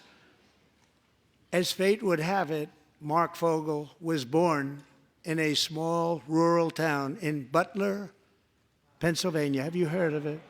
Where his mother has lived for the past 78 years. I just happened to go there last July 13th for a rally. That was not pleasant. And that is where I met his beautiful mom right before I walked onto that stage. And I told her I would not forget what she said about her son. And I never did I? Never forgot. Less than 10 minutes later, at that same rally, gunfire rang out, and a sick and deranged assassin unloaded 8 bullets from his sniper's perch into a crowd of many thousands of people. My life was saved by a fraction of an inch, but some were not so lucky. Corey Comparator was a firefighter, a veteran, a Christian, a husband, a devoted father, and above all, a protector. When the sound of gunshots pierced the air, it was a horrible sound. Corey knew instantly what it was and what to do. He threw himself on top of his wife and daughters and shielded them from the bullets with his own body. Corey was hit really hard. You know the story from there. He sacrificed his life to save theirs. 2 others, very fine people, were also seriously hit. But thankfully, with the help of 2 great country doctors, we thought they were gone and they were saved. So those doctors had great talent. We're joined by Corey's wife, Helen, who was his high school sweetheart, and their 2 beloved daughters, Allison and Kaylee. Thank you.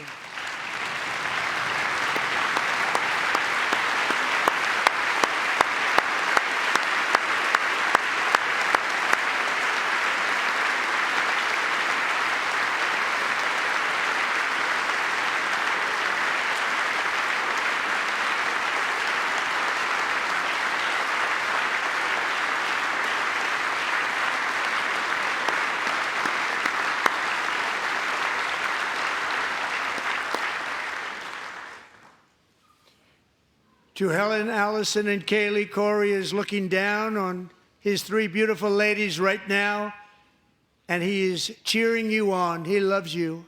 He is cheering you on. Corey was taken from us much too soon, but his destiny was to leave us all with a shining example of the selfless devotion of a true American patriot. It was love like Corey's that built our country, and it's love like Corey's that is going to make our country more majestic than ever before. I believe that my life was saved that day in Butler for a very good reason. I was saved by God to make America great again. I believe that. Thank you. Thank you.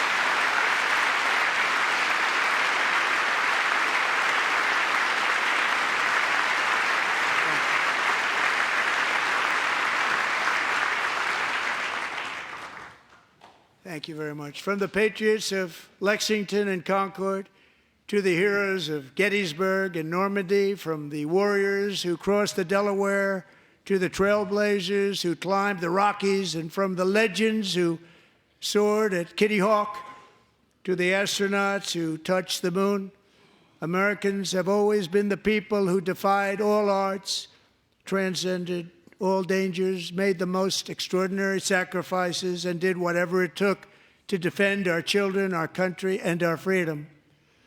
And as we have seen in this chamber tonight, that same strength, faith, love, and spirit is still alive and thriving in the hearts of the American people. Despite the best efforts of those who would try to censor us, silence us, break us, destroy us, Americans are today a proud, free, sovereign, and independent nation that will always be free, and we will fight for it till death. We will never let anything happen to our beloved country, because we are a country of doers, dreamers, fighters, and survivors.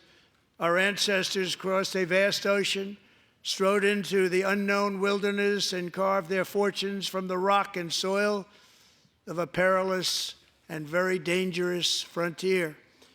They chased our destiny across a boundless continent. They built the railroads, laid the highways, and graced the world with American marvels like the Empire State Building, the mighty Hoover Dam, and the towering Golden Gate Bridge. They lit the world with electricity, broke free of the force of gravity, fired up the engines of American industry, vanquished the communists, fascists, and Marxists all over the world, and gave us countless modern wonders sculptured out of iron, glass, and steel. We stand on the shoulders of these pioneers who won and built the modern age, these workers who poured their sweat into the skylines of our cities, these warriors who shed their blood on fields of battle and gave everything they had for our rights and for our freedom. Now it is our time to take up the righteous cause of American liberty. And it is our turn to take America's destiny into our own hands and begin the most thrilling days in the history of our country. This will be our greatest era. With God's help, over the next 4 years, we are going to lead this nation even higher, and we are going to forge the freest, most advanced, most dynamic, and most dominant civilization ever to exist on the face of this earth.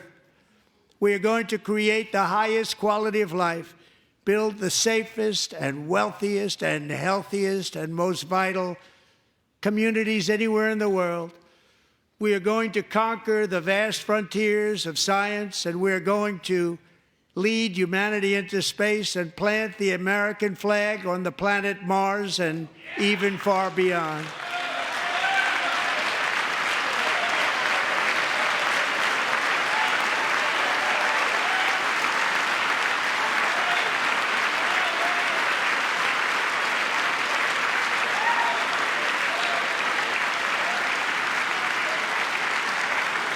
And through it all, we are going to rediscover the unstoppable power of the American spirit.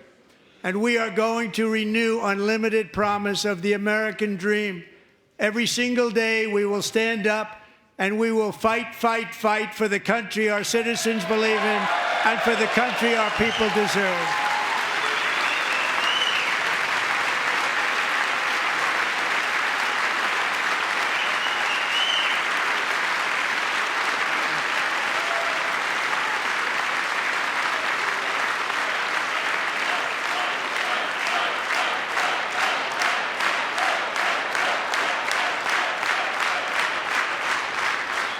My fellow Americans, get ready for an incredible future, because the golden age of America has only just begun. It will be like nothing that has ever been seen before. Thank you, God bless you, and God bless America.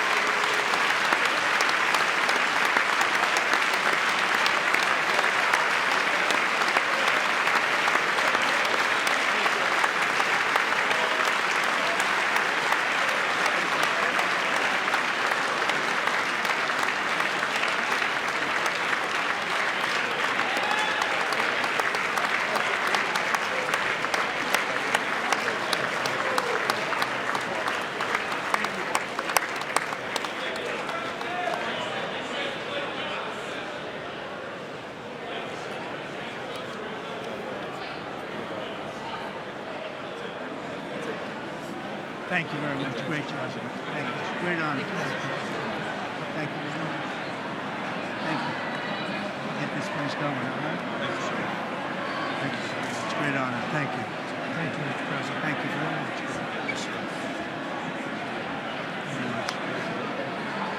Thank you very much. Appreciate it. Thank you. I see you soon. Teaching young people to love America. Well, I'm trying to. Great guy. Thank you. That's your favorite. Thanks. Thank you very much. Appreciate it. Howard. Thank you again. Thank you again. Won't forget. So good. Yeah, it's good. So good, sir. Thank you. Terrific, Mr. Really terrific. Really outstanding. Thanks. Thank you. Yes, sir. Thank you. Good job, Mr. President. Thanks. Thank you. We got you. Great. Mr. President, one of your best speeches. Thanks again, Mr. President. Thank you, Mr. President. Thanks for the phone call last night, too. Thank you. Absolutely. You know that. Thank you very much. I'll do it. Just give me the information. I'm not going to give it to you. Sorry. Thank you, everybody. Great speech. Great speech. Thank you.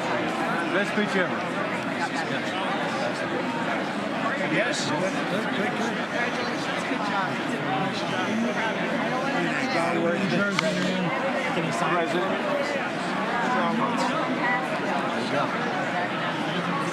President Roger Williams, thanks for the call. I love Roger Williams. Thank you. You don't have to introduce yourself. Thank you, sir. Mr. President. I know you better than you do, Roger. Thank you so much.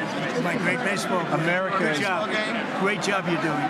America is back. Thank you so much, Welcome you Mr. back in President. Pennsylvania anytime, sir. They stood for. Thank you all. Got him, you got him. Oh, man. They stood for another country, not our country. That was phenomenal. It's sir. hard to believe, isn't it? That was fantastic, sir. That was beautiful. Thank you very much. Thank you. Quick selfie. Mr. President. Good job, Mr. President. Great job. Thank you so much. Great speech, sir. Great speech. Yes, sir. President back in Pennsylvania. Oh, they're just careful. I was standing on that. Absolutely. Good job, Mr. President. Oh, good. How you doing? All right? Did you get a chance to shake his hand earlier? Do you want me to get a picture of you shaking his hand or anything? You're good. Thank you very much. Let's do biofilm. Thank you, darling. Great, sir. Thank you. I love you. Best speech on the floor ever. Yeah, it was so good. Thank you So very good. much. Hey, you rocked it, Mr. President. We're with you. 100% crushed. Thank you. Really good. It was Congratulations. awesome. Thank you. Best speech ever. Thank you so much. It was. What's the best Mr. President, that was a great speech. That was awesome. God bless you. It was wonderful. Thank you. Great job. Let's go. Get down to that. You get down. Good luck. Yes, sir. Thank you. It's so great. Thank you, everybody. Good job. Thank you for mentioning God needs to help us. Thank you, Mr. President. It's true. Mr. President. Thank you. Thank you. Great speech. Great speech. Thanks for taking my call. Good luck. Yeah. My man. Thank you for standing You strong. really triggered those people. Tremendous, Mr. President. Thank Somebody you. did. Thank you so much. Thanks for the beneficial ownership and this week. That was Oh, a good yeah. time. Thanks for mentioning farmers. Well, we love our farmers. Thank you, man. Thank you, Mr. President. You earned this night. Thank you very much. Appreciate it. Worked hard. Thank you, man. Proud of you. Thank you, Mr. President. Thank you so much. Thank you. Great again, brother. Thank you. Good for being here. I did indeed. You better believe it. Very well I did a done, good sir. endorsement. President, home run. Thank you very much. job. You killed it. Thank you, Mr. President. Thank you, everybody. You did great. Thank you. Good job. Thank you. Great to see you. Slam dunk. You're doing good. Thank you, sir. You did amazing, per usual. Thank you. I'll see you. Thank you. Yes, sir. Thank you. Hey, cheese. Thank you. Love you, Got Mr. it? President. Yes. Thank you, everybody. Look at this beautiful New congressman from Eastern Washington. We've never met. Oh, Michael that's Baumgartner. good. I was one of Mike Leach's best friends. that's He thinks good. very Oh, highly Mike of you. was- oh, he was tremendous. He Yeah. was a great guy. Great. What a great- Great. Thank you. Thank you very much. Mr. Jr., you did a great job. Yeah, thank you very much. Home run, Mr. Yeah, President. home run. Home run. Home run. That was a good one. President, good to see you, sir. Appreciate it. Good job. Good job. Thank you very much. Looking good. Look at him. I need to talk to you about some buildings, some public buildings. You let me know. I will. Thank you, sir. Mr. President. Thank you. Gus, crazy.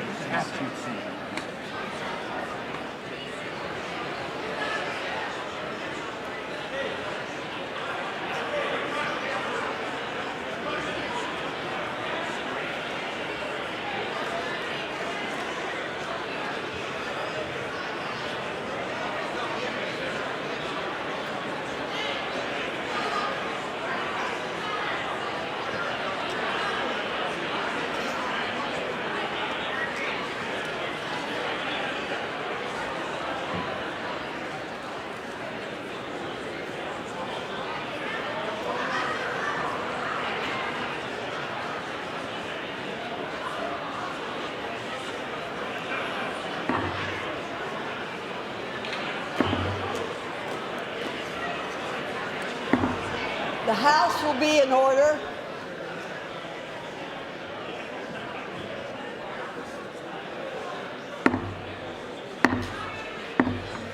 The House will be in order. For what purpose does the gentleman from Louisiana seek recognition? Speaker, I move that the message of the President be referred to the Committee of the Whole House on the State of the Union and ordered printed. Without objection.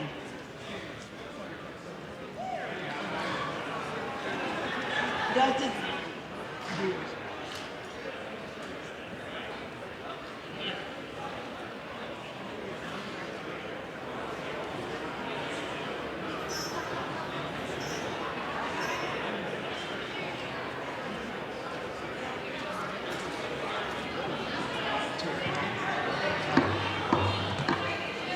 does the gentleman from Louisiana have a motion?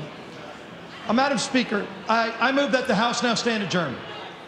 The question is on the motion to adjourn. Those in favor say aye. Those opposed, no. The ayes have it. The motion is agreed to. Accordingly, the House stands adjourned until 10 a.m. tomorrow for morning hour debate.